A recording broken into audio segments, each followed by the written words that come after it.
మానవులందరికీ ఆత్మ ఆ వైకుంఠ యాత్రపై ఆ దశకు దిశానిర్దేశం చేసే యముని చిత్రమే మన ముందుకు రాబోతున్న యమ చిత్రం, యథార్థ మానవ కథ.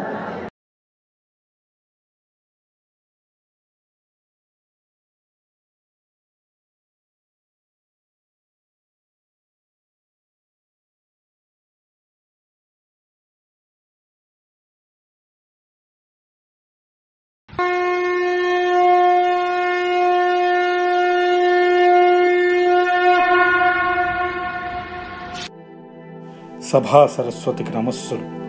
సూర్యపుత్రుడైన యమధర్మరాజుల వారు మహాజ్ఞాని. సూర్య తేజస్సు వలె ఆయన ధర్మ తేజస్సు గురించి ఎంత చెప్పినా తక్కువే.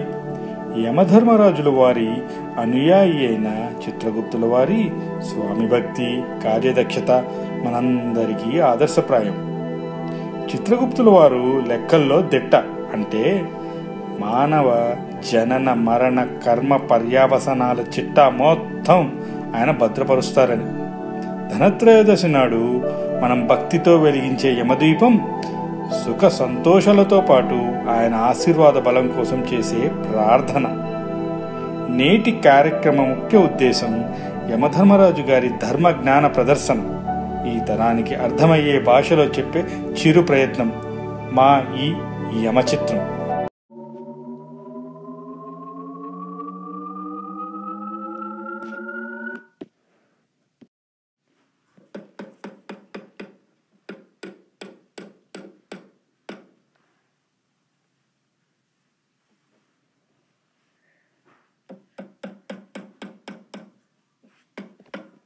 ఏంటి చిత్రగుప్తుల వారు, మన యమపురి, అదే మన ప్రదేశం పేరు మారినదా? అవును మిత్రులారా, యమపురి వాసులారా, నేటి సభను అలరించడానికి మన యమధర్మరాజుల వారు ఇచ్చిన చిన్న వెసులుబాటు నేటికి మాత్రమే సుమా. భూలోకంలో హైదరాబాదు, సికింద్రాబాదు, సైబరాబాదు మాదిరిగానే ఇంకో బాదు రాబోతుంది. మన యమధర్మరాజుల వారు ట్రెండ్కి తగ్గట్లుగా ఫ్రెండ్లీగా ఉండాలని యమహోబాదు అని నామకరణం చేసితిరి.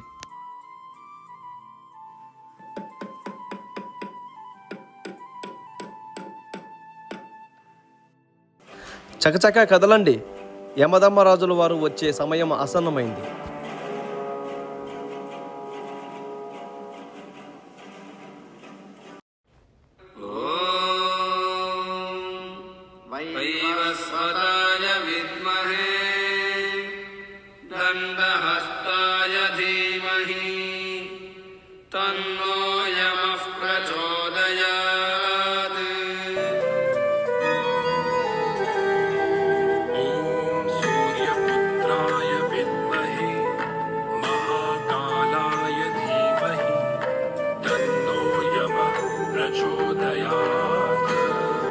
సూర్యపుత్రుండ, అంతక కాల మృత్యు వైవస్వత సమవర్తి దక్షిణాసపతి నామధేయుండ, దుష్ట శిక్షకుండ, శిష్ట రక్షకుండ, యమలోక సార్వభౌముండ, యమధర్మ రాజుండ.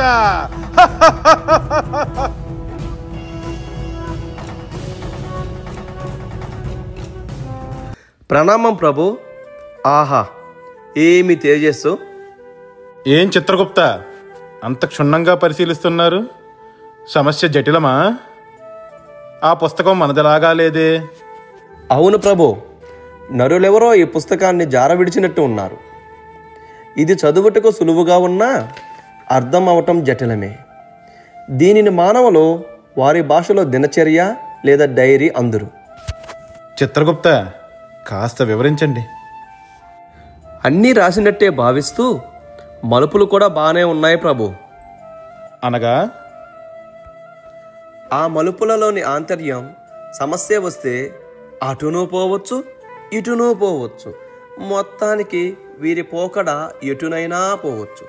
చివరికి మన క్రిందకి నీరు కూడా తేవచ్చు. దినచర్య అనగా జరిగినవి నిద్రించే ముందు రాసే చర్య కదా. జరిగినవి కొంత, మసాలా కొంత, కాస్త పోపేసి వడ్డిస్తున్నారు. ఈ స్ప్లిట్ పర్సనాలిటీ మానవులు కలికాలం ప్రభు. లెస్స పలికితివి. ఆహా, ఇది కలియుగం.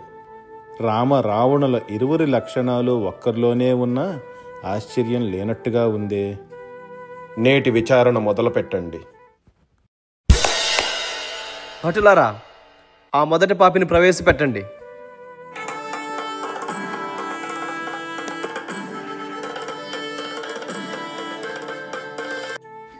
ఈ పాపి ఉన్నారు ప్రభు. బాధ్యత గల పదవిలో ఉంటూ అందరినీ ఆఫీసు పనులతో పాటు తన సొంత పనులకు కూడా వాడుకొని హింసించి చివరికి వారికి విరక్తి తెప్పించి పైకి అనగా మన దగ్గరికి కొంతమందిని సాగనంపారు. అది స్వదేశంలోనూ మరియు పరదేశంలో కూడాను. అన్నన్నా, తప్పు కదా మానవ.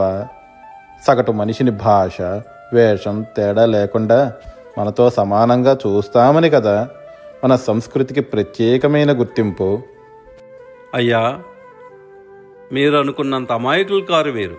ఆఫీస్ టైంలో పనులు మానేసి వాట్సాప్లో ఉంటూ కొందరైతే రీల్స్ లైవ్లో చేస్తున్నారు. కాబట్టి నేను చేసింది సరైనదే. నేను బాస్ని, అలానే ఉండాలి. ధర్మముగా నిబంధనలు విధించడం, వాటిని ప్రణాళికాబద్ధముగా అనుసరించేలా చేయటమే మీ కర్తవ్యం. తదుపరి కర్మము, వాటి పర్యవసానము మా పని.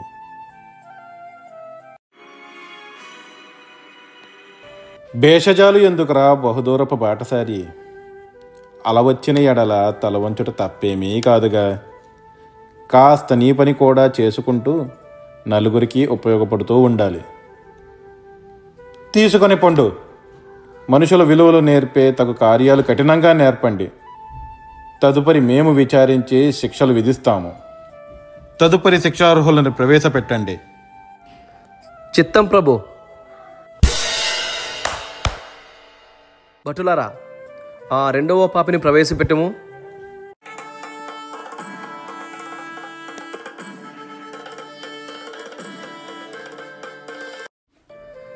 ఈ పాపి ఉన్నారు ప్రభు.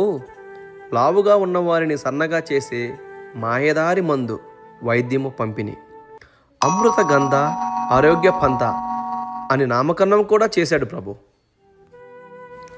అయ్యారే, ఏమీ విచిత్రము నరుడా. సర్వ రుగ్మతలకు, అదే మీ భాషలో జబ్బులు లేదా క్రానిక్ ఇల్నెస్లకు మన యోగా చాలు. వస్తాదులకు హనుమాన్ వ్యాయామశాల ఉండనే ఉందిగా. యమధర్మరాజు గారు, ఫాస్ట్ ఫుడ్ కాలం. వింటర్లో బర్గర్లా ఊరి, సమ్మర్లో థిన్ క్రస్ట్ పిజ్జాలా కాదు. మాకు ఎప్పటికీ సన్నగా ఉండే క్విక్ అండ్ కిక్ మెడిసిన్ అంటే తప్పలేదు. కాస్త తప్పుడు మార్గమే పట్టాను. కాస్త కాదు, సంఘ విరోధివే అయినావు. ఎన్నో కుటుంబాలు అనాథలైనాయి నీ మందు వల్ల. వారు ఇష్టపడి వచ్చిన నా తప్పేలా ప్రభు. మానవ సృష్టి ఒక అద్భుతం. ఇది ఆ ఋషులు మనకి ఇచ్చిన గొప్ప వరం. వారికి తెలియదా మనకి ఏది సరైనదో? కాస్త ధనాస తగ్గించి క్షుణ్ణంగా పరిశీలిస్తే బోలెడన్ని దివ్య ఔషధాలు మరియు ప్రకృతి చిట్కాలు. కత్తి అయినా సాన పెట్టాల్సిందే కదా నరుడా. తీసుకొని పండు ఆ కాలకేయ పక్షపాపుల చోటికి తగిన శిక్షలకి.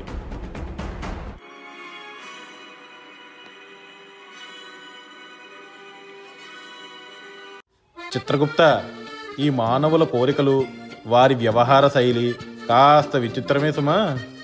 ప్రభు, రాబోయే శిక్షార్హుడు వీళ్ళకంటే విచిత్ర వైఖరి. అవునా? ఆ నేరము విశదీకరించండి. చిత్తం ప్రభు. భటులారా,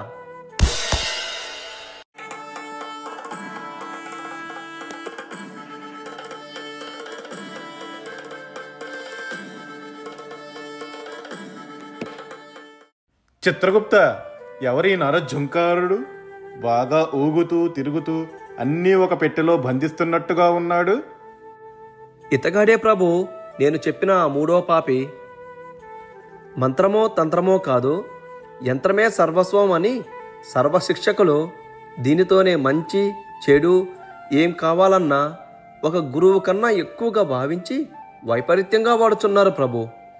అదేదో కొత్త పేరు కూడా పెట్టారు, AI అని. నరుడా, ఏమిటది? యమధర్మరాజా, ఇది AI అనగా ఆర్టిఫిషియల్ ఇంటెలిజెన్స్. మన వెనుక ఉన్నదాన్ని నీడా అంటారు. మన ముందు ఉండి మనల్ని మైమరిపించేదే AI. కాస్త వివరించు నరుడా. మీరు మీ గ్రంథాలయాన్ని ఒకమారు నాకు చూపిస్తే వాటన్నిటినీ కలిపి ఎన్ని యమాబైట్స్ కావాలో డిసైడ్ చేసి మీ మదిలో ఆలోచన కన్నా ముందే వివరణ ఇచ్చే యంత్రాన్ని రూపొందిస్తాను. అది కాదంటే చిత్రగుప్తుల వారి బదులుగా అమెజాన్ ఎలెక్సా, యాపిల్ సిరి లాగా శ్రీ చిత్రగుప్త యాప్ని రూపొందించమంటారా? వాయువేగమున విచారణ జరపవచ్చును, శిక్షలను విధించవచ్చును. మీకు చాలా సానుకూలంగా ఉంటుంది AIతో. ఆర్టిఫిషియల్ అనగా కృత్రిమమేగా. 3 దశాబ్దాల కిందటి మాట. ఈ యంత్రముల గురించి మీ మాజీ ప్రధాని, భారతరత్న వారి మాటల్లో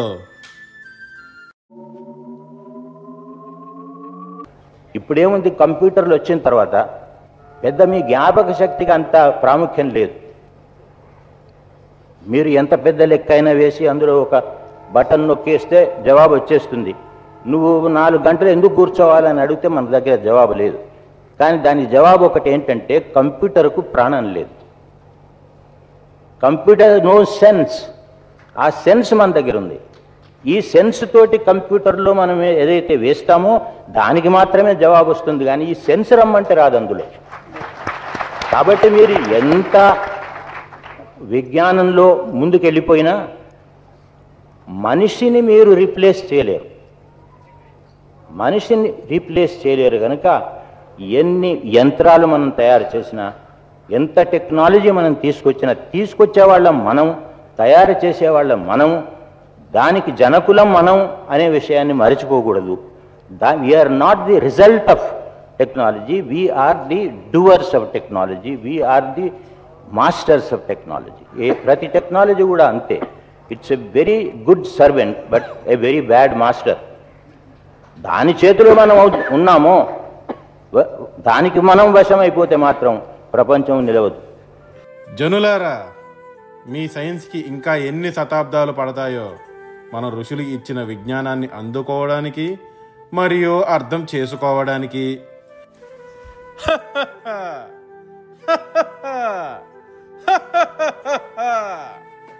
భటులారా, వీడిని ముందుగా న్యాచురల్, ఆర్గానిక్, రియల్ టైం శిక్షలకి సిద్ధం చేయండి.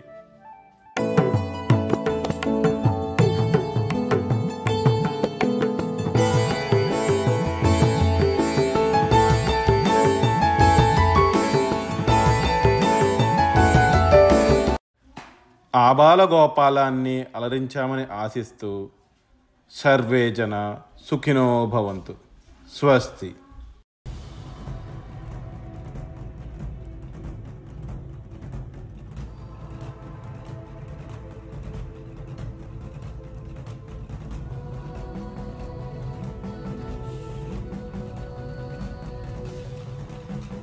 పాపాలు చేశారండి ఇక్కడ? చేతులు ఎత్తండి ఒకసారి. ఓ, అందరూ పాపాలు చేశారా? ఎవరెవరు రాజులు వారు? మీకు చాలా మంది భక్తులు ఉన్నారు. ఒకసారి దండం వేసి లాక్కురండి. ఎలా ఉందండి ప్రోగ్రాము? వన్స్ మోర్ అంట. థ్యాంక్ యూ సో మచ్ అండి. దీనికి డైరెక్షన్ చేసింది రామకుప్ప గారు. రామ గారు ఒకసారి ముందుకు రండి. సో ఇప్పుడు మీరు ఎవరైనా రాజుకి ఫేవరెటా?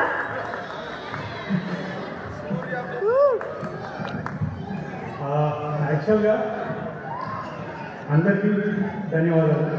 మీరు ఓపికగా చూసినందుకు. వీళ్ళందరినీ లాస్ట్ 6 వీక్స్ నుంచి చాలా ఇబ్బంది పెట్టారు, అయినా కానీ అందరూ కూడా ఓర్చుకుని చేశారు. సో యమధర్మరాజులో యా మా అంటే మా ట్యాగ్ లైన్ వచ్చి యథార్థ మానవధార. సో అది అండ్ ఓవరాల్గా చెప్పాలంటే మహాజ్ఞాని యమధర్మరాజు. ఈసారి నేను కాకినాడ చేద్దామని అనుకున్నప్పుడు due respect everyone, cinema influence లేకుండా, పాటలు లేకుండా, కరెంట్ సోషల్ కండిషన్స్ తోటి హార్డ్ హిట్టింగ్ యమధర్మరాజు యొక్క జ్ఞానం ఎలా తెలియపరచచ్చు అని అట్లాగా అనుకుని హార్డ్లీ 10-15 minutes రాసిన స్క్రిప్ట్ ఇది. So this was like 6 weeks back. So I'm happy ఎవరి actually bought the script and చేసినందుకు వాళ్ళకి కృతజ్ఞతలు, చూసినందుకు మీ అందరికీ ధన్యవాదాలు. Thank you.